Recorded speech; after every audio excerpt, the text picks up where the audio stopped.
Good evening. कैसे हो? आज की जो क्लास है इसको स्टार्ट करते हैं। आज की क्लास के अंदर जो स्टेट का जो लेजिस्लेचर है, लेजिस्लेचर से रिलेटेड जो भी आर्टिकल्स हैं उनको हम लोग डिस्कस करेंगे। ठीक है, इस ये जो है पार्ट 6 के अंदर ही आता है। पार्ट 6 के अंदर ही जो है लेजिस्लेचर और जो एग्जीक्यूटिव है दोनों इसी में रहते हैं। और जो लेजिस्लेचर है ये जो है लेजिस्लेचर ये जो है चैप्टर जो इसकी बात करें तो चैप्टर 3 के अंदर ये आता है। ठीक है, आर्टिकल्स की बात करते हैं। जो लेजिस्लेचर से रिलेटेड जो आर्टिकल्स है वो 168 से 213 तक जो आर्टिकल है वो लेजिस्लेचर से रिलेटेड है और स्टेट की जो लेजिस्लेचर है उससे रिलेटेड है। ठीक है, नेक्स्ट हम लोग शुरू करते हैं आज की जो क्लास है उसमें आर्टिकल्स से। ठीक है, तो जो सबसे पहले बात करेंगे 168 जो आर्टिकल है, 168 आर्टिकल के अंदर क्या बोला गया है वो देखते हैं। Constitution of legislature in states, जो स्टेट्स हैं उनके अंदर जो लेजिस्लेचर है, जो कोई भी जो लेजिस्लेचर जो बनाते हैं, जो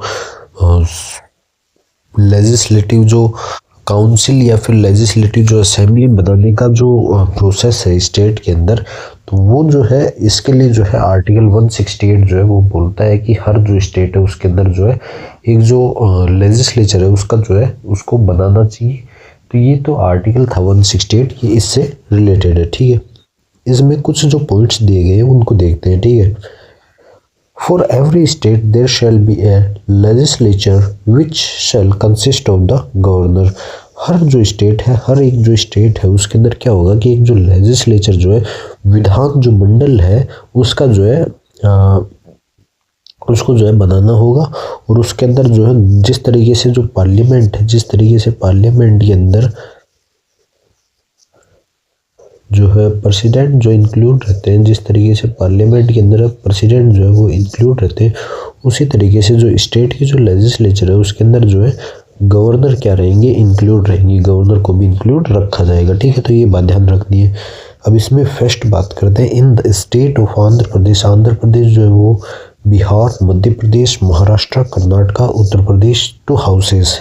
यहाँ पे जो है 2 हाउसेस है। 2 हाउस मतलब एक तो जो है लेजिस्लेटिव जो असेंबली है वो होगी और दूसरी जो लेजिस्लेटिव काउंसिल है वो होगी। तो ये 2 जो हाउस है वो होंगे इन स्टेट्स के अंदर, आंध्र प्रदेश, बिहार में, मध्य प्रदेश, महाराष्ट्र, कर्नाटका, उत्तर प्रदेश। तो ये जो 6 हाउस है, 6 जो स्टेट है इनके अंदर जो है 2 जो है हाउस रहेगी, लेजिस्लेटिव असेंबली भी रहेगी और जो काउंसिल है वो भी रहेगी। तो इन जो स्टेट्स है इनके अंदर जो है विधान जो परिषद है और जो विधान जो मंडल है वो दोनों रहेंगे। विधान परिषद और विधानसभा दोनों की दोनों इन जो स्टेट है उनके अंदर रहेंगे। ठीक है, नेक्स्ट बात करते हैं। ठीक है, और जो बाकी जो स्टेट है इनके अलावा जो बाकी जो स्टेट्स है उनमें एक ही हाउस रहेगा जो कि विधानसभा है, तो वो एक ही जो हाउस है वो रहेगा। ठीक है, where there are 2 houses of legislature of a state, one shall be known as the legislative council and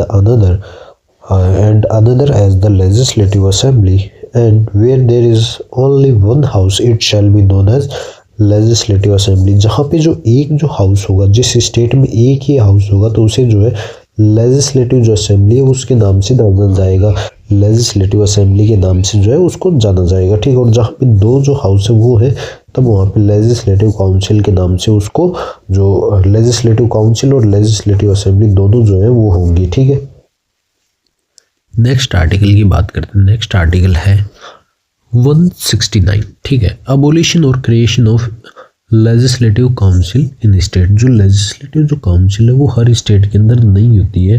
वो कुछ जो स्टेट्स थी जिनके हमने देखा कि किन किन स्टेट के अंदर है, तो उन स्टेट के अंदर जो लेजिस्लेटिव जो काउंसिल है उसका जो है क्रिएशन वहाँ पे जो है उसको बनाना और उसको उसका जो है एबोलिशन करना, उसको ख़त्म करना। तो इस चीज़ से रिलेटेड जो आर्टिकल है वो 169 के अंदर है। ठीक है, article 169 of the Indian constitute provides the procedure for the creation. ये क्रिएशन जो है मतलब कि उसका जो इस्टेब्लिशमेंट है, उसकी जो शुरुआत है उससे रिलेटेड आर्टिकल है ये। ठीक है, और एबोलिशन जो डिसकंटिन्यूएशन है उसकी जो ख़त्म है उसको जो बंद करने के लिए किसको, लेजिस्लेटिव जो काउंसिल है, विधान परिषद जो है स्टेट की, उसको जो है उसकी जो है स्थापना करनी हो, उसको जो है ख़त्म करना हो, तो उस चीज़ से रिलेटेड जो आर्टिकल है वो 169 आर्टिकल है। ये बात ध्यान रखनी है, ठीक है। The process must be initiated by state legislative assembly. जो स्टेट की जो लेजिस्लेटिव जो असेंबली है, जो विधानसभा जो है, वहाँ से जो है ये जो प्रोसेस है ये शुरू होनी चाहिए। इसको जो है बनाना हो या फिर इसको ख़त्म करना, तो इसकी जो प्रोसेस है वो जो है विधानसभा जो है, स्टेट जो लेजिस्लेटिव असेंबली है वहाँ से जो है ये शुरू होगी, ठीक है।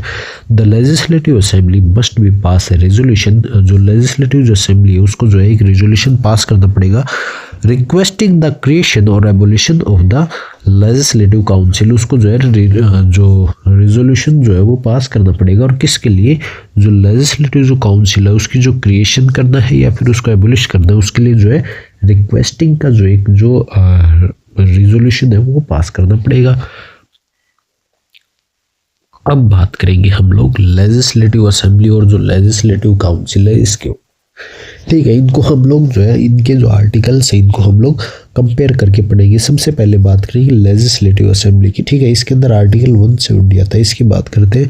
कंपोजिशन ऑफ लेजिस्लेटिव असेंबली, जो आर्टिकल 170 है, आर्टिकल 170 जो है ये क्या बात करता है, ये बात करता है जो कंपोजिशन है, जो लेजिस्लेटिव असेंबली के अंदर कितने लोग कैसे होंगे, किससे आएंगे, तो उस चीज़ से रिलेटेड जो है ये आर्टिकल बताता है, ठीक है।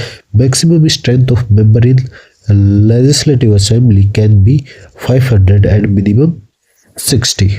तो ये बताता है आर्टिकल की जो मैक्सिमम जो स्ट्रेंथ होगी लेजिस्लेटिव असेंबली के अंदर वो 500 होगी, उससे 500 से ज़्यादा जो है वो नहीं हो सकते। तो ये जो आर्टिकल है 170 ये बताता है स्ट्रेंथ के बारे में, ठीक है। और जो मिनिमम बात करें, मिनिमम जो रहेगी इसकी 60 रहेगी, लेकिन इसमें भी कुछ जो है अपवाद आते हैं, एक्सेप्शंस आते हैं, तो उनका बात करते हैं। जो मिजोरम जो स्टेट है वहाँ पे जो है 60 जो सीट्स है वो बन ही नहीं पाती, तो यहाँ पे जो है 40 सीट्स है, ठीक है। गोवा जो है वो बहुत छोटा स्टेट है, तो वहाँ पे भी जो है 40 ही सीट रह जाती है। सिक्किम की बात करें तो यहाँ पे भी 32 सीट ही जो है वो रहती है, ठीक है। लेजिस्लेटिव जो काउंसिल है इसकी बात करते हैं, 171 की बात करते हैं। आर्टिकल जो है 171 जो है लेजिस्लेटिव काउंसिल की जो कंपोजिशन है इसके ऊपर है, ठीक है। अब इसमें मैक्सिमम जो स्ट्रेंथ जो है वो 1/3 हो सकती है किसकी, लेजिस्लेटिव जो असेंबली है, लेजिस्लेटिव जो असेंबली है उसकी जो स्ट्रेंथ है, उसकी जो 1/3 जो होगी स्ट्रेंथ, वो जो है मैक्सिमम स्ट्रेंथ होगी किसकी, लेजिस्लेटिव काउंसिल की। तो ये बात ध्यान रखनी है, आर्टिकल 171 के अंदर है, ठीक है। अब इसमें मैक्सिमम बात करें, मैक्सिमम कितनी हो सकती है, तो 100 जो मैक्सिमम जो हो सकती है वो लेजिस्लेटिव काउंसिल की स्ट्रेंथ हो सकती है, 100 जो है मैक्सिमम स्ट्रेंथ हो सकती है, ठीक है। मिनिमम की बात करें तो 40 जो है मिनिमम हो सकती है, ठीक है। इलेक्शन की बात करते हैं तो इलेक्शन किस प्रकार से होते हैं, जब गवर्नर के जो रूल्स पढ़े थे, गवर्नर के जो पावर्स पढ़े थे, तो उस टाइम पे हमने देखा था कि गवर्नर क्या कर सकते हैं, 1/6 जो मेंबर है उनको जो है नॉमिनेट करके जो अपने थ्रू डायरेक्ट जो है उनको इलेक्ट कर सकते हैं, ठीक है। बाकी जो बचते हैं 5/6 जो मेंबर बचते हैं उनको जो है इनडायरेक्टली जो है उनका इलेक्शन होता है, डायरेक्टली इलेक्शन ना होके जो इनडायरेक्टली इलेक्शन होता है, जिस तरीके से राज्यसभा का जो है इलेक्शन होता है, राज्यसभा केंद्र के अंदर यूनियन में जो तरीके से इलेक्शन करवाते हैं राज्यसभा के इनडायरेक्टली, उसी तरीके से जो है लेजिस्लेटिव जो काउंसिल है उसके भी इलेक्शन होते हैं। अब इसमें जो है 1/3 जो मेंबर है वो कहाँ से इलेक्ट होके आते हैं, इलेक्ट होते हैं जो लेजिस्लेटिव जो असेंबली उनके मेंबर्स के द्वारा इलेक्ट होते हैं, ठीक है।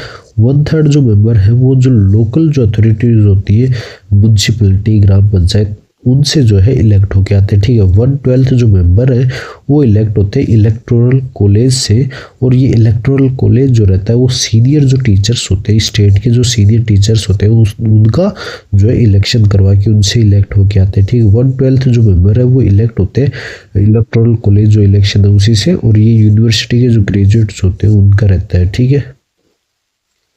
ठीक है, इतनी बात आपको समझ में आ गई होगी जो इलेक्शन है या फिर उनकी जो सीट्स है उससे रिलेटेड, ठीक है। नेक्स्ट बात करते हैं, नेक्स्ट जो है आर्टिकल नंबर जो 172 है, आर्टिकल 172 जो है इसकी बात करेंगे। इसमें क्या है, जो आर्टिकल है 172 जो लेजिस्लेटिव जो काउंसिल है इसके लिए भी सेम है, और जो लेजिस्लेटिव असेंबली है इसके लिए भी सेम है। दोनों के लिए जो है आर्टिकल 172 है, ये दोनों को जो है कंबाइन करके दिया हुआ है, और दोनों के अंदर जो ड्यूरेशन जो है वो बताई गई। स्टेट की जो लेजिस्लेचर है स्टेट की जो या तो लेजिस्लेटिव काउंसिल हो या फिर स्टेट की लेजिस्लेटिव असेंबली जो है, उसके लिए जो है ड्यूरेशन जो है इसके अंदर दी हुई है। ठीक है, every legislative assembly of every state unless soother dissolve shall continue for 5 year. मतलब कि जब तक जो है लेजिस्लेटिव असेंबली की जो ड्यूरेशन की बात करें तो ड्यूरेशन जो है 5 साल की इसमें रहती है, जब तक कि वो डिसॉल्व ना हो। ठीक है, from the date appointed for its first time meeting and no longer. और ये 5 साल जब उसकी जो पहली मीटिंग होती है उससे जो है ये स्टार्ट रहती है। And the expiration of the said period of 5 years shall operate as a dissolution of the assembly. जब 5 साल जब पूरे हो जाते हैं, 5 साल जब पूरे हो जाते हैं तो इसको जो ख़त्म होती है तो इसको क्या बोलते हैं, डिसोल्यूशन जो है इसको बोलते हैं। 5 साल पूरे होने के बाद में जो है जो असेंबली जो है लेजिस्लेटिव जो असेंबली उसका जो है डिसोल्यूशन हो जाता है। ठीक है, अब जो लेजिस्लेटिव जो काउंसिल है इसकी ड्यूरेशन की बात करते हैं। The legislative council of a state shall not be subject to dissolution. अब इसकी बात करें तो इसका जो है सब्जेक्ट मतलब कि इसको जो है डिसोल्व नहीं कर सकती। ये जो है राज्यसभा की तरह जो है डिसोल्व नहीं होती है। काउंसिल जो है वो राज्यसभा की तरह डिसोल्व नहीं होती है। ये एक परमानेंट, जैसे कि राज्यसभा जो परमानेंट हाउस है वैसे ही ये परमानेंट है। जिस तरीके से वहाँ पे 1/3 मेंबर जो हर 2 साल के अंदर जो है रिटायर्ड होते हैं, उसी तरीके से यहाँ पे भी होता है। तो देखते हैं, but as nearly as possible 1/3, यहाँ पे भी जो 1/3 मेंबर्स है देयरफॉर शैल रिटायर करते हैं as soon as may be on the expiration of every second year. हर 2 साल के अंदर जो है 1/3 जो मेंबर है वो रिटायर्ड होते हैं accordance with the provisions made in that behalf by parliament by law. जो पार्लियामेंट जो लॉ बनाती है उसके बिहाफ पे जो है ये रिटायर्ड होते हैं और उनकी जगह पे नए जो मेंबर है वो आ जाते हैं। तो इतनी सी बात याद रखनी है। जो लेजिस्लेटिव जो काउंसिल है इसको हमेशा जो है कंपेयर करना है राज्यसभा से। ठीक है, और जो लेजिस्लेटिव जो असेंबली है इसको जो है लोकसभा से जो है इसको कंपेयर करना है। ठीक है, आर्टिकल 173 की बात करेंगे तो इसमें जो है क्वालिफिकेशन की बात की गई और ये क्वालिफिकेशन दोनों ही जो हाउस है इनके लिए। ठीक है, a person shall not be qualified to be chosen to fill a seat in legislature of a state unless he is a citizen of India. ठीक है, is in the case of a seat in the legislative assembly not less than 25 years of age। अब इसमें है कि यदि किसी को जो है लेजिस्लेटिव असेंबली का मेंबर बनना है तो उसको जो है इंडिया का जो है सिटीजन होना चाहिए। मतलब इंडिया का जो है सिटीजन होगा, उसे ही जो है लेजिस्लेटिव असेंबली का जो मेंबर है वो बंदेगा जो है इलेक्शन लड़ सकता है, वो उसके लिए एलिजिबल है। ठीक है, और क्वालिफिकेशन की बात करें तो 25 ईयर जो है वो होनी नेसेसरी है लेजिस्लेटिव असेंबली के लिए। ठीक है, या फिर और बात करते हैं possesses such other qualifications as may be prescribed in that behalf by or under any law made by parliament.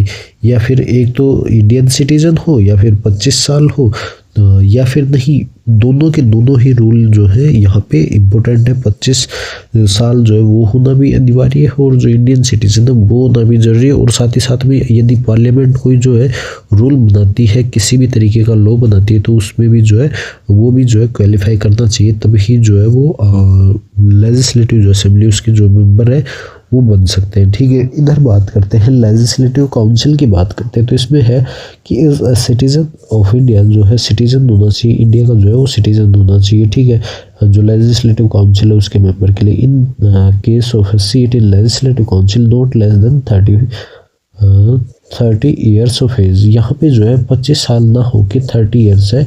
30 साल जो है 30 ईयर्स से जो है कम नहीं होना चाहिए। जो भी इलेक्शन लड़ रहा है लेजिस्लेटिव काउंसिल का, तो वो जो उसकी जो एज है वो 30 साल से कम नहीं होनी चाहिए। पोजेस सच अदर क्वालिफिकेशंस, ये भी सेम टू सेम रहेगा और जो क्वालिफिकेशंस है वो भी फुलफिल होनी चाहिए, जो कि पार्लियामेंट जो कोई भी लॉ के थ्रू जो है बना रही है उनको भी क्या है फुलफिल करना चाहिए। ठीक है, नेक्स्ट देखते हैं, नेक्स्ट आर्टिकल 174 जो है वो देखते हैं। 174 जो है दोनों ही जो हाउस है उनके लिए सेम है, इनकी बात करते हैं। ठीक है। लेजिस्लेटिव असेंबली के अंदर जो 174 है उसकी बात करें तो इसमें जो सेशंस है स्टेट लेजिस्लेचर का जो सेशंस है उनके बारे में बात किया गया है, और जो प्रोपोगेशन जो है उनका वो बताया गया है, और जो डिसोल्यूशन है वो किसके द्वारा होता है, तो ये गवर्नर के द्वारा होता है। जो गवर्नर जो है वो ही जो है समन भेजते हैं, वो ही उसको प्रोवोक करते हैं, उसको डिसोल्व करते हैं। तो ये जो है लेजिस्लेटिव असेंबली का जो है वो गवर्नर के द्वारा किया जाता है। ठीक है। अब लेजिस्लेटिव जो काउंसिल है ये तो है, एक बात ध्यान रखनी है इसमें जो है डिसोल्यूशन जो है वो तो हो ही नहीं सकता, डिसोल्यूशन जो है वो तो लेजिस्लेटिव काउंसिल का हो ही नहीं सकता, तो ये तो कोई भी नहीं करेगा। ठीक है। और जो सेशंस है उनका जो है उनको जो है जो स्टेट की जो लेजिस्लेटर काउंसिल है उसका जो प्रोपोगेशन हो गया तो वो जो करेंगे वो गवर्नर ही इसमें जो है लेजिस्लेटिव काउंसिल का करेंगे। ठीक है। आर्टिकल 175 की बात करते हैं। Right of governor to address and send message to the house और हाउसेज। ठीक है। ये दोनों ही आर्टिकल सेम है, दोनों ही हाउस के लिए सेम है। यहाँ पे जो है जो गवर्नर जो है गवर्नर को क्या दिया जाता है, राइट दिया जाता है कि आप जो है किसी भी हाउस को जो है एड्रेस कर सकते हो या फिर मैसेज भेज सकते हो, किसी भी चीज़ से रिलेटेड जो है वो एड्रेस कर सकते हैं किसी भी हाउस को, या तो लेजिस्लेटिव असेंबली हो या फिर लेजिस्लेटिव काउंसिल हो, उनको जो है एड्रेस कर सकते हैं, उनको जो है संबोधित कर सकते हैं या फिर उनके पास में कोई मैसेज भेज सकते हैं। तो ये जो है आर्टिकल 175 ये दोनों ही हाउस है उनके लिए है। ठीक है। नेक्स्ट आर्टिकल की बात करते हैं। नेक्स्ट आर्टिकल है 176। ठीक है। 176 ये दोनों ही हाउस के लिए सेम रहता है article. Special address by governor, जो गवर्नर जो हैं उनके द्वारा जो स्पेशल जो एड्रेस दिया जाता है, जिस तरीके से प्रेसिडेंट जो है वो अपना जो स्पेशल एड्रेस है वो देते हैं, उसी तरीके से जो है गवर्नर भी अपना जो है स्पेशल एड्रेस देते हैं। तो आपको एक चीज़ ध्यान रखनी है, जो कंपैरिजन होना है, कंपैरिजन जो होना है पोस्ट का, वो गवर्नर का जो कंपैरिजन है वो प्रेसिडेंट से रहता है। ठीक है। सीएम का जो कंपैरिजन है वो पीएम से रहता है, और काउंसिल ऑफ मिनिस्टर सेम रहती है दोनों में। और यही बात करें लोकसभा की, लोकसभा जो है वो कंपेयर किया जाए तो लेजिस्लेटिव जो असेंबली है उससे कंपेयर किया जाता है, और जो राज्यसभा जो है उसको यदि कंपेयर करना है तो लेजिस्लेटिव जो काउंसिल है उससे कंपेयर किया जाता है। ठीक है। तो ये जो बातें हैं ये कंपैरिजन से रिलेटेड है। यहाँ पे अब आर्टिकल की बात करते हैं।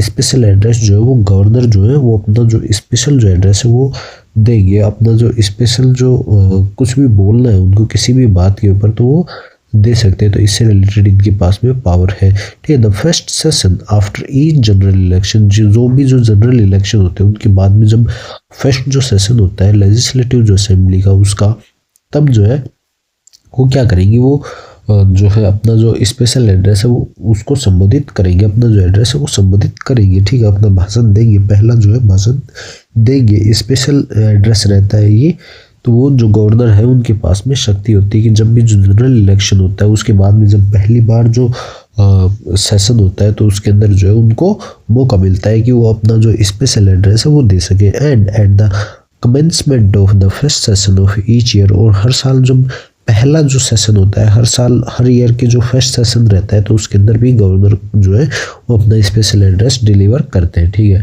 In the case of a state having a legislative council, यदि जो है लेजिस्लेटिव काउंसिल भी यदि किसी स्टेट के अंदर है तब क्या होगा, तब जो ये स्पेशल एड्रेस है ये किस तरीके से होगा, तब जो है both house assemble together and inform the legislature of the cause of its summon. जो इस टाइम पे क्या होगा, यदि जो लेजिस्लेटिव जो काउंसिल है तो ये क्या करेंगी, जो है साथ के अंदर एक साथ मिलके जो है असेंबल होके एक साथ जो है दोनों हाउस मिलके जो है जो लेजिस्लेचर जो है उनको इन्फॉर्म करेंगे, और वहाँ पे जो है सुमन जो है वो एक साथ जो है उनका दोनों का जारी होता है। ठीक है। नेक्स्ट बात करते हैं आर्टिकल नंबर 177। आर्टिकल नंबर 177 की बात करेंगे। ठीक है। Rights of ministers. अब मिनिस्टर्स के जो राइट्स हैं वो यहाँ पे डिस्कस किए गए हैं, और जो एडवोकेट जनरल है उनके जो एडवोकेट जनरल यहाँ पे जो है वो स्टेट के हैं। एडवोकेट जनरल जो है ये स्टेट के हैं, ना कि सेंटर के। ठीक है। और जो मिनिस्टर्स हैं ये भी जो है स्टेट मिनिस्टर्स हैं, ना कि सेंटर मिनिस्टर्स। तो ये बात ध्यान रखनी है। तो इनके रिलेटेड जो हाउस से रिलेटेड इनके जो राइट्स हैं उनके बारे में बात करते हैं। Every minister and the advocate general, प्रत्येक जो मंत्री है या फिर कोई एडवोकेट जनरल है वो फॉर ए स्टेट, किसी भी स्टेट के, shall have the right to speak in, उनके पास में राइट है कि वो क्या कर सकते हैं, वो बोल सकते हैं, स्पीक कर सकते हैं, उसमें सदन के अंदर बोल सकते हैं, and otherwise to take part in the proceeding of the legislative assembly of the state, or in the case of the state having a legislative council, both houses, and to speak in and otherwise to make part in the proceeding of any committee of the legislature of which he may be named a member, but shall not by virtue of its article be initiated entitled to vote। बात करें advocate general और minister की, इनके पास में right है कि वो क्या कर सकते हैं, किसी भी प्रकार की जो सिटिंग होती है, किसी भी प्रकार की जो हाउस की जो सिटिंग होती है उसके अंदर अपना जो हिस्सा है वो ले सकते हैं। अब बात करें जिस स्टेट के अंदर, किसी स्टेट में लोग लेजिस्लेटिव असेंबली और जो लेजिस्लेटिव काउंसिल है दोनों ही यदि है तो दोनों के अंदर जो है वो पार्ट कर सकते हैं, उन दोनों के अंदर हिस्सा ले सकते हैं, वहाँ पे जो है हिस्सा ही नहीं बल्कि बोल भी सकते हैं, स्पीच जो है उनका वो भी स्पीक भी कर सकते हैं, बोल भी सकते हैं। ठीक है, तो ये बात ध्यान रखनी है। जो मिनिस्टर है एडवोकेट जनरल उनके पास में राइट होता है कि वो जो दोनों जो हाउस है, बोथ जो हाउसेज है उनके अंदर जो उनकी जो कार्यवाही है उसके अंदर हिस्सा भी ले सकते हैं, वहाँ पे जा भी सकते हैं, वहाँ पे बोल भी सकते हैं, तो ये इनके पास में राइट रहता है। ठीक है, officers of the state council, जिस तरीके से जो पार्लियामेंट जो है, पार्लियामेंट की जिस तरीके से चेयरमैन थे, डिप्टी चेयरमैन थे, ठीक है, स्पीकर थे, डिप्टी स्पीकर थे, उसी तरीके से जो स्टेट की जो लेजिस्लेचर है, स्टेट की जो लेजिस्लेचर है उसके भी जो है ऑफिसर्स होते हैं जिनको बोला जाता है। यहाँ पे भी जो है chairman, deputy chairman, speaker, deputy speaker ही बोला जाता है। अब बात करेंगे इनके ऊपर। ठीक है, इन आर्टिकल्स वाइज देखिए तो 178 जो आर्टिकल है ये जो है स्पीकर और जो डिप्टी स्पीकर है उनके ऊपर रहता है, और ये लेजिस्लेटिव असेंबली के जो स्पीकर और जो डिप्टी स्पीकर है उनके ऊपर रहता है। जिस तरीके से जो लोकसभा है वहाँ पे जो है स्पीकर और जो डिप्टी स्पीकर होते हैं, उसी तरीके से जो है लेजिस्लेटिव असेंबली के अंदर भी स्पीकर और डिप्टी स्पीकर ही रहते हैं। ठीक है, ये बात ध्यान रखनी है। ठीक है, every legislative assembly of a state shall as soon as may be chosen 2 members of the assembly to be respectively speaker and deputy speaker, therefore and so often as the office of speaker or deputy speaker become vacant, the assembly shall choose another member of the speaker और deputy speaker. Same to same जो process जो लोकसभा के अंदर थी, same to same जो process जो लोकसभा के अंदर थी वही प्रोसेस जो है लेजिस्लेटिव असेंबली, जो स्टेट की जो लेजिस्लेटिव असेंबली उसके अंदर है। वहाँ पे भी जो है लोकसभा के अंदर भी क्या होता था कि जो स्पीकर और जो डिप्टी स्पीकर थे वो जो लोकसभा के जो मेंबर थे उन्हीं में से किन्हीं 2 मेंबर को चूज़ किया जाता था। यहाँ पे भी जो है लेजिस्लेटिव असेंबली के अंदर भी सेम टू सेम यही हो रहता है कि जो 2 मेंबर्स होते हैं लेजिस्लेटिव जो असेंबली के मेंबर्स में से 2 मेंबर को जो है चूज़ कर लिया जाता है स्पीकर और डिप्टी स्पीकर। यदि वो जो है वैकेंट हो जाता है, उनकी जो पोस्ट है वो वैकेंट हो जाती है, तो उसके बाद में उनको दोबारा से जो है 2 मेंबर्स को जो स्पीकर और डिप्टी स्पीकर है उस पोस्ट के लिए चूज़ करना पड़ता है। तो यही सेम जो है लोकसभा में होता था, यही सेम जो है लेजिस्लेटिव असेंबली के अंदर है। ध्यान सिर्फ इतना रखना है, ये आर्टिकल 178 के अंदर आते हैं। ठीक है, ठीक है, इतना जो है आपको समझ में आ गया होगा। नेक्स्ट बात करते हैं नेक्स्ट आर्टिकल की, 179 आर्टिकल है, इसकी बात करते हैं।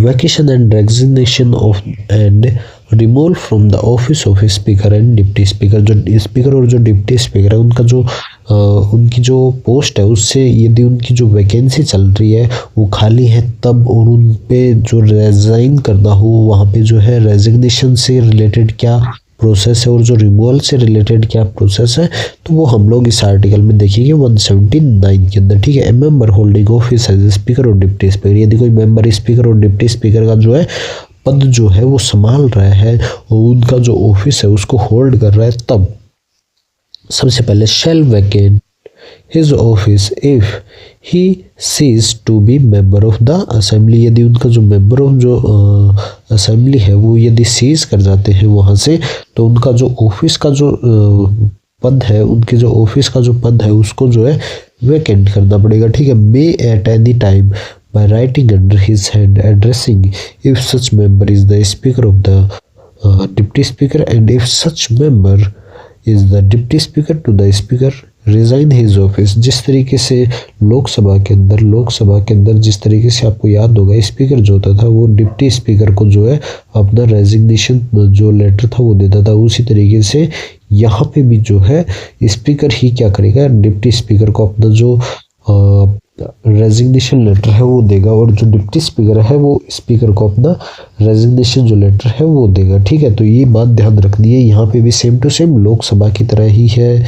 ठीक है, बात करें मे बी रिमूवल की, इनके रिमूव कैसे किया जा सकता है, may be removed from his office by resolution. इनके लिए रेजोल्यूशन लाना पड़ेगा of the assembly pass by majority. जब असेंबली के अंदर ये मेजोरिटी से पास कर दिया जाता है रेजोल्यूशन, तब जो है वो अपने पद से जो है उनको रिमूव कर दिया जाता है। तो इतनी बात जो है ध्यान रखनी है, रिमूवल से, रिजाइन से और वैकेंट से, उनका जो पोस्ट है उससे।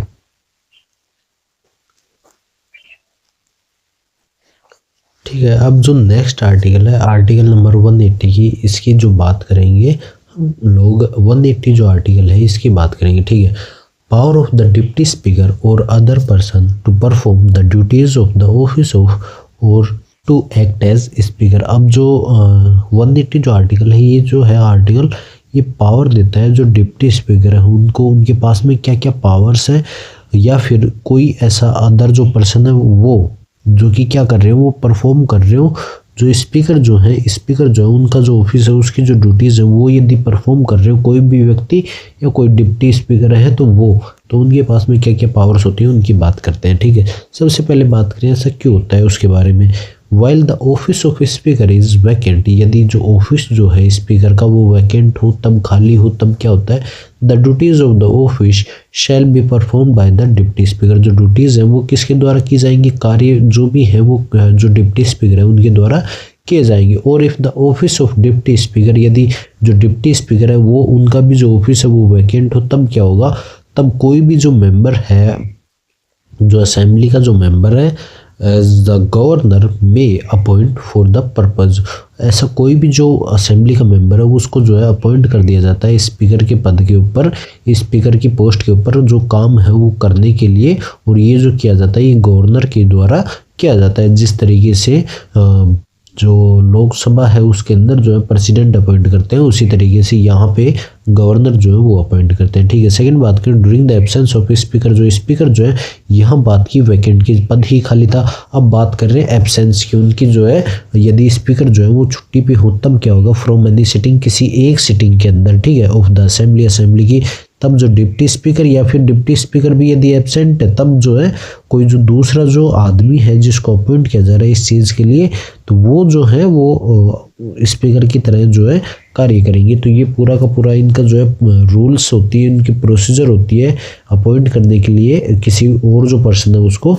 ये सारी चीज़ें जो है आर्टिकल 180 के अंदर बताई गई है। ठीक है, नेक्स्ट जो आर्टिकल है 181, इसके ऊपर देखते हैं। द स्पीकर और the deputy speaker not to preside while resolution for his removal from office is under consideration. यदि जिस तरीके से जैसे जो लोकसभा जो थी उसके जो स्पीकर और जो डिप्टी स्पीकर थे उनके ऊपर जब उनका जो रेजोल्यूशन चल रहा होता है, उनका रिमूवल का जो रेजोल्यूशन चल रहा होता है, रिमूवल का रेजोल्यूशन जब लोकसभा के अंदर चल रहा होता है तो उस टाइम पे वो क्या नहीं कर सकते, वो जो है उस लोकसभा की जो है अध्यक्षता नहीं करते हैं उस टाइम पे। उसी तरीके से जब लेजिस्लेटिव असेंबली के जो स्पीकर और जो डिप्टी स्पीकर हैं इनके खिलाफ में इनका जो है रिमूवल की जो है उनका रिमूवल का जो रिजोल्यूशन है वो चल रहा होता है, तो उस टाइम पे जो है उसको जो है प्रिसाइड करने का काम जो है उनकी जो अध्यक्षता है उसको जो है वो नहीं कर सकते, स्पीकर और जो डिप्टी स्पीकर है वो नहीं कर सकते हैं। यदि उनका जो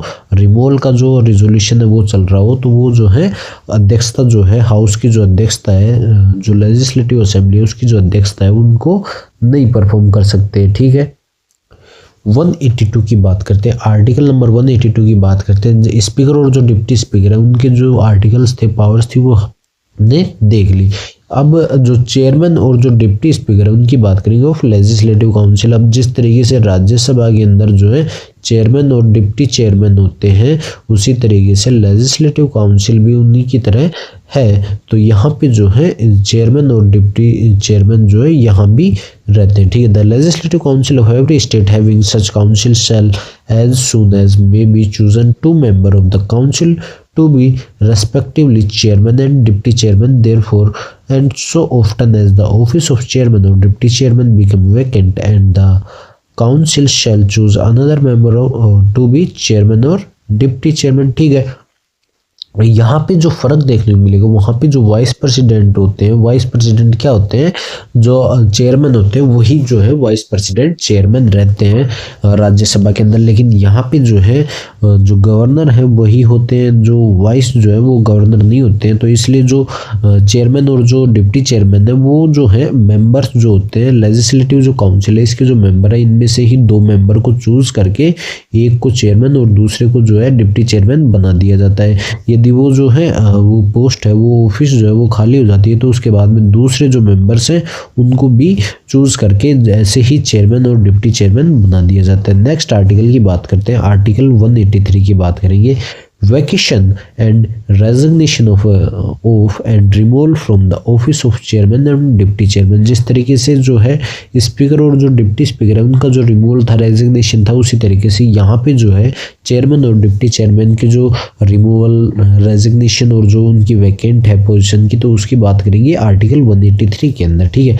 ए member holding office as chairman और deputy chairman of legislative council, यदि कोई मेंबर जो है वो होल्ड कर रहा है चेयरमैन और डिप्टी चेयरमैन की पोस्ट लेजिस्लेटिव काउंसिल की, तब उनके पास में क्या क्या है, shall vacant his office if he cease to be member of the council. यदि उनका जो काउंसिल की जो मेंबरशिप है वो सीज हो जाती है, तब उनका जो पोस्ट है, उनका जो ऑफिस है, उसको जो है वैकेंट करना पड़ेगा, चाहे वो चेयरमैन हो या डिप्टी चेयरमैन हो, ठीक है। सेकंड बात करते हैं, may at any time by writing under his hand address if such matter it is the chairman, deputy chairman and if such member is the deputy chairman to the chairman resign his office. उसी तरीके से यहाँ पे भी जो है speaker जो है वो डिप्टी स्पीकर को जैसे लिखते हैं, और जो डिप्टी स्पीकर है वो स्पीकर को जिस तरीके से लिखते हैं उसी तरीके से यहाँ पे भी चेयरमैन जो है वो डिप्टी चेयरमैन को जो है लेटर लिख के, और जो डिप्टी चेयरमैन है वो चेयरमैन को लेटर लिख के जो है अपना जो है रिज़ाइन कर सकते हैं ऑफिस से, ठीक है।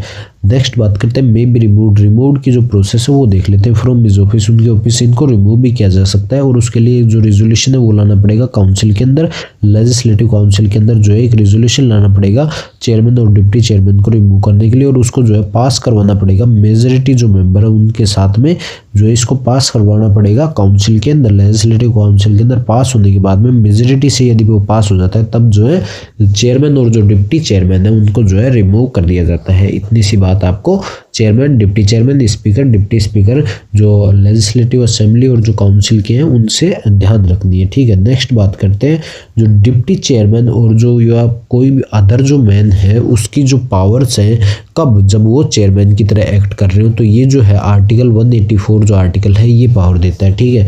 बात करते हैं सबसे पहले while the office of chairman, यदि जो चेयरमैन का जो ऑफिस है वो वैकेंट हो, तब क्या होता है कि जो ड्यूटीज़ है, उनका जो कार्य है, उनको जो ऑफिस का जो काम है वो कौन करता है, वो डिप्टी चेयरमैन करते हैं, या फिर कोई और जो ऑफिस है डिप्टी चेयरमैन का भी यदि वैकेंट हो तो कोई अदर जो मेंबर है, काउंसिल का जो मेंबर है, उसको जो है गवर्नर जो है अपॉइंट कर देते हैं इस काम के लिए, ठीक है। सेकंड बात करते हैं during the absence of chairman, यदि चेयरमैन जो है वो एब्सेंट है, उनकी जो है अनुपस्थिति है किसी एक सिटिंग से, तब जो है काउंसिल जो है वो डिप्टी चेयरमैन को एक्ट करेंगे एज ए चेयरमैन, और यदि जो डिप्टी चेयरमैन है वो भी एब्सेंट हो तब कोई दूसरा जो पर्सन है उसको जो है रूल्स से, प्रोसीजर से जो है उनको काउंसिल का जो चेयरमैन है वो बना दिया जाता है, ठीक है। तो ये जो है पावर्स थी जो चेयरमैन की तरह काम करते हैं उनके लिए, या तो वो कोई मेंबर हो सकते हैं या फिर डिप्टी चेयरमैन हो सकते हैं। लास्ट बात करते हैं इसमें 185 की, तो आर द चेयरमैन एंड और deputy chairman not be preside while a resolution for his removal from his office under his consideration. Same to same वही बात है कि जो चेयरमैन जो है, चेयरमैन और जो डिप्टी चेयरमैन है, चेयरमैन और जो डिप्टी चेयरमैन है वो क्या नहीं कर सकते, वो खुद का ही जो रिमूवल है, उनकी जो रिमूवल है उसकी जो रिजोल्यूशन जो है वो चल रहा है, उनका जो कंसिडरेशन है उस टाइम पे जो है वो क्या नहीं कर सकते, वो जो हाउस है उसको जो है प्रिसाइड नहीं कर सकते, उसकी जो अध्यक्षता है वो नहीं कर सकते। ठीक है, ये जो है जो चारों जो पोस्ट है, जो चेयरमैन, डिप्टी चेयरमैन और स्पीकर और जो डिप्टी स्पीकर है, चारों जो पोस्ट है चाहे स्टेट में हो चाहे सेंटर में हो, उनमें सभी में जो ये रूल है वो सेम है, ये बात ध्यान रखनी है। लास्ट जो नेक्स्ट बात करते हैं 186 जो आर्टिकल है इसकी बात करते हैं। ये जो है आर्टिकल ये मतलब कि जो स्पीकर और डिप्टी स्पीकर, चेयरमैन और जो डिप्टी चेयरमैन है उनकी जो है कॉमन के अंदर जो है लिया गया, और ये आर्टिकल है सैलरी और जो अलाउंस है उससे रिलेटेड है ये आर्टिकल। और सैलरी और अलाउंस किसकी, स्पीकर की और डिप्टी स्पीकर की, चेयरमैन की और डिप्टी चेयरमैन की, उनकी सैलरी की और जो अलाउंस की बात कर रहे हैं वो कैसे क्या रहेंगे उसके रिलेटेड जो आर्टिकल है वो 186 है। There shall be paid to the speaker and the deputy speaker of legislative assembly, जो लेजिस्लेटिव जो असेंबली है उनके जो स्पीकर हैं और जो डिप्टी स्पीकर हैं उनको जो है पेमेंट जो है, उनकी जो सैलरी जो है वो पेड की जाएगी। And to the chairman and deputy chairman, और जो लेजिस्लेटिव काउंसिल के जो चेयरमैन है और जो डिप्टी चेयरमैन है वो such salaries and allowance may be respectively fixed by legislature of the state by law and until provision in that behalf is so made such salaries and allowance are specified in the second schedule। ठीक है, मतलब कि इनकी जो salary और जो allowance है, salary और जो अलाउंस है वो जो है स्टेट की जो लेजिस्लेचर जो है वो डिसाइड करेगी, और ये डिसाइड किस तरीके से करेगी, जो लॉ है उनको ध्यान में रखते हुए जो है फिक्स करेगी कितनी क्या सैलरी और जो अलाउंस है सभी को मिलने हैं वो डिसाइड करेगी। यदि कोई ऐसा रूल जो है, लॉ जो है वो नहीं बनता है तो जो सेकंड शेड्यूल के अंदर जो स्पेसिफिक जो सैलरी जो मेंशन की हुई है वो सैलरी इनको दी जाएगी। नेक्स्ट आर्टिकल की बात करते हैं 186 जो आर्टिकल है इसकी बात करते हैं। यहाँ पे जो है सेक्रेटरीट्स जो है, जो स्टेट जो लेजिस्लेचर है उसके जो सेक्रेटरीट्स हैं, जो काम करने के जो कर्मचारी हैं वहाँ के, उनके ऊपर जो है आर्टिकल है 187। ठीक है, इसमें सबसे पहली बात ध्यान रखनी है कि द हाउस और each house of the legislature of a state shall have separate secretarial staff. जो हाउस है, जो लेजिस्लेटिव असेंबली है या फिर लेजिस्लेटिव जो काउंसिल है, वो इन दोनों के जो स्टाफ है, जो स्टाफ रहेगा वो जो है डिफरेंट रहता है, सेम स्टाफ नहीं रहता है। सेकंड बात करते हैं the legislature of a state may by law regulate the recruitment and the conditions of service of person appointed to the secretarial staff of the house or house of the legislature state। मतलब कि इनकी जो recruitment होगी, इनकी जो भर्ती होती है वो, और जो कंडीशंस है सर्विस के लिए अपॉइंट करने के लिए किसी पर्सन को, वो सारी की सारी जो है स्टेट की जो लेजिस्लेचर है वो जो है डिसाइड करती है लॉ से। ठीक है, ये बात आपको ध्यान रखनी है। ठीक है, कंडक्ट ऑफ बिजनेस की बात करते हैं। कंडक्ट ऑफ बिजनेस के अंदर जो आर्टिकल है 188 जो आर्टिकल है ये आता है, और इसके अंदर जो आर्टिकल है 188 इसके अंदर जो ओथ और जो अफर्मेशन है, मेंबर्स की जो ओथ और अफर्मेशन है इससे रिलेटेड ये आर्टिकल रहने वाला है। ठीक है, every member of the legislative assembly और द लेजिस्लेटिव काउंसिल, जो लेजिस्लेटिव असेंबली और जो लेजिस्लेटिव काउंसिल है उनके जो सभी जो मेंबर होते हैं स्टेट के, उनको क्या करना पड़ेगा, before taking his seat make the subscribe before the governor. इनको अपनी जो सीट है उस पद के ऊपर जाने से पहले जो है गवर्नर के सामने जो है शपथ लेनी पड़ेगी, और some person appointed in that behalf by him, या फिर गवर्नर हो या फिर गवर्नर के बिहाफ पे कोई यदि दूसरा पर्सन को गवर्नर अपॉइंट करते हैं तो उनके सामने या गवर्नर के सामने जो है शपथ लेनी पड़ेगी, ओथ लेनी पड़ेगी, और अफर्मेशन जो है वो according to the form set out for the purpose in the third schedule. जो थर्ड शेड्यूल के अंदर जो ओथ है, अफर्मेशन है, उसके थ्रू जो है इनको जो है शपथ लेनी पड़ेगी, इनका जो है ओथ लेनी पड़ेगी गवर्नर या गवर्नर के द्वारा जो अपॉइंट किया गया व्यक्ति है उसके सामने, उनकी जो पोस्ट है उसके ऊपर बैठने से पहले, चाहे वो लेजिस्लेटिव असेंबली के मेंबर हो या लेजिस्लेटिव काउंसिल के मेंबर हो, दोनों के लिए जो ओथ और अफर्मेशन है वो नेसेसरी है। ठीक है, नेक्स्ट बात करते हैं 189 जो आर्टिकल है, ये भी जो कंडक्ट ऑफ बिजनेस है उसी से रिलेटेड आर्टिकल है। Voting in house, power of house to act notwithstanding vacancies and quorum. अब इसमें क्वोरम की बात की गई, क्वोरम की बात करें तो 1/10 जो टोटल मेंबर्स होते हैं, टोटल मेंबर्स के जो 1/10 होता है, टोटल मेंबर्स का जो 1/10 है वो क्या रहता है, वो इसका जो स्टेट की जो लेजिस्लेटर है उसका जो है कोरम रहता है। मतलब कि 1/10 जो मेंबर है वो यदि आ रहे हैं तभी जो है हाउस जो है वो उसकी जो कार्रवाई है वो शुरू होगी, ठीक है। और बात करें जो वोटिंग है, वोटिंग की बात करें तो सभी की जो वोटिंग है वो हाउस के अंदर होती है, सभी जो है वोटिंग में हिस्सा ले सकते हैं। और जो पावर की हाउस की जो पावर है वो भी जो है सबकी जो है सेम रहती है। यहाँ पे बात करें लेजिस्लेचर जो काउंसिल है, लेजिस्लेटिव जो काउंसिल है उसकी और जो असेंबली है इनकी बात करें तो दोनों जो है उनका जो काम है वो अलग है, दोनों का जो काम है वो अलग है और उनकी जो पावर्स है वो भी अलग है। तो जो क्वोरम है इसकी जो बात है वो हमने देख लिया। 1/10 जो टोटल मेंबर है वो दोनों ही जो हाउस है उनके लिए ज़रूरी है और जो वोटिंग है वो सबके लिए सेम है। वोटिंग जो है उसका राइट सभी को जो है मेंबर्स को मिलता है, ठीक है। क्वेश्चन जो आंसर्स की जो हम लोग चला रहे हैं, हर जो वीडियो है उसके अंदर एक क्वेश्चन जो हम लोग पूछते हैं उसकी बात करते हैं।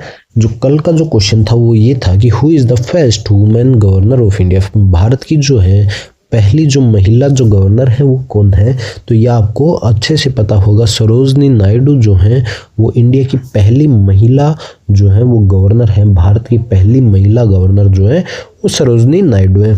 अब साथ ही साथ एक क्वेश्चन और जो इम्पोर्टेंट है वो भी मैं आपको बता देता हूँ। फर्स्ट जो वुमेन है, पहली जो महिला जो सीएम है उनका नाम भी आपको ध्यान रखना है, सुचेता कृपलानी। सुचेता कृपलानी जो है वो पहली जो है सीएम थी, वुमेन थी, लेकिन वुमेन थी सीएम, मतलब पहली जो महिला जो सीएम थी वो थी, ठीक है।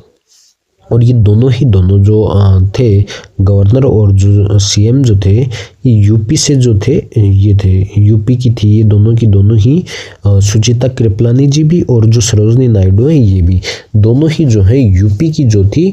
सरोजनी नायडू जो थी वो यूपी की जो है गवर्नर थी और सुचेता कृपलानी यूपी की जो है वो सीएम थी, ठीक है। दोनों ही जो है यूपी से ही थी, ये बात ध्यान रखनी। यदि कोई क्वेश्चन के अंदर सुचेता कृपलानी की जो ईयर है वो भी पूछ लेता है तो ये ध्यान रखनी है 2 अक्टूबर 1963 से 13 मार्च 1967 तक ये जो है चीफ मिनिस्टर रहती हैं। यूपी की जो है चीफ मिनिस्टर ये बनती है, ठीक है।